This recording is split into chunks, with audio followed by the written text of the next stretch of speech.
the Torah describes regarding the mitzvah of tshuva, that it's something that's very attainable and easy to do. Says the Torah, Ki karovi lecha davar beficha meod, beficha ubilvavcha lasoso. Again, this is discussion among the commentaries whether this refers to tshuva or whether to learning Torah. But assuming taking the position, which the Ramban and the Sforno both do, this refers to tshuva, it sounds like it's a breeze to do tshuva. It's karv ma'od, it's very accessible. The Torah even goes on to describe lo b'shamayim, it's not in the heavens, it's not in the Eivr Layam, it's not across from the ocean. It's right there, karov davar, it's very easy to attain.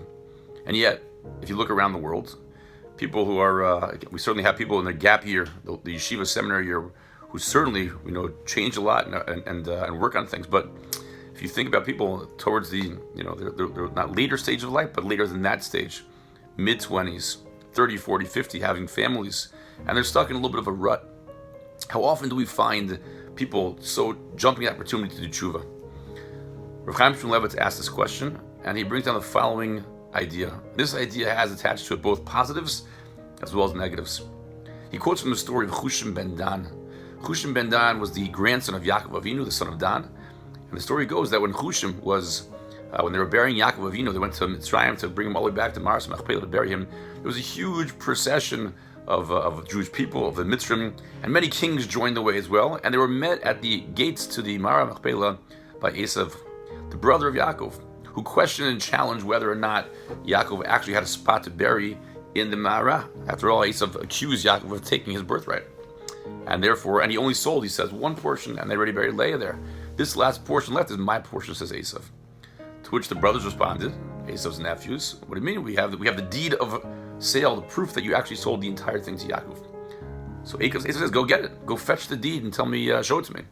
So Naphtali was the Jewish version of Flash, runs back to Mitzrayim. In the meantime, everyone's waiting. And Chushim ben Dan was actually hard of hearing. He didn't know what was going on, but he sees his grandfather lying, waiting to be buried, and some guy, his great uncle, blocking the way. And when he inquired what's happening here, they said, we're waiting to go and get the deed from Mitzrayim. Chushim says, until then, my grandfather's going to be lying by the side. What a bizayon to the mason. He took a stick and whacked Esav's head, and the story is told that it rolled off and landed either in the Marah or by Yaakov's legs. Bottom line is, Chaim Shmulevitz asked in the Sefer Sichos Musar, how come the other brothers were not responsive, didn't react with the same passion and fervor that Chushim ben Dan reacted to? And Chaim Shmulevitz explains that the other brothers were already used to, that the conversation was going on and they were talking, they figured, the next point that we raise, maybe then Esav will let us bury our grandfather or our father. And because they were kind of trying different things and they were watching failure after failure, but they kind of think the next thing around the corner is gonna fix it. The next thing is gonna help. Chushim ben Dan didn't know what was going on around it at all, and therefore all he sees is, what's happening here? Why are we stuck here? I can't take this, and he reacted to it right away. So for Chaim Shmulevitz, that's exactly the problem with tshuva. Why we're not doing tshuva so much. We do something small, and we're like, it wasn't a big deal. I'll work on it next time. And then the thing happens again, and it happens again. And we don't react because we're used to it. It's a small little thing, and we adjust. In Hebrew, it's called histaglut. We adapt to what's around us. And as time goes on, we adapt more and more. And when we finally finish adapting, we don't even realize what's wrong anymore.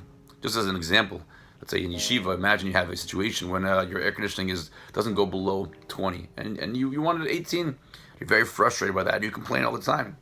However, imagine you have a case now, unfortunately many years ago in the Holocaust. People were taken from their homes and they lived in the ghetto and concentration camps with nothing, no blankets, barely any food at all. And they didn't complain. I imagine as the first beginning changes were happening, they probably were very frustrated by that and complaining. As time went on, they got used to it. We live in a world when we do things wrong. We see things around us that are wrong. And at the first glance, maybe we're surprised by it, but we get used to it.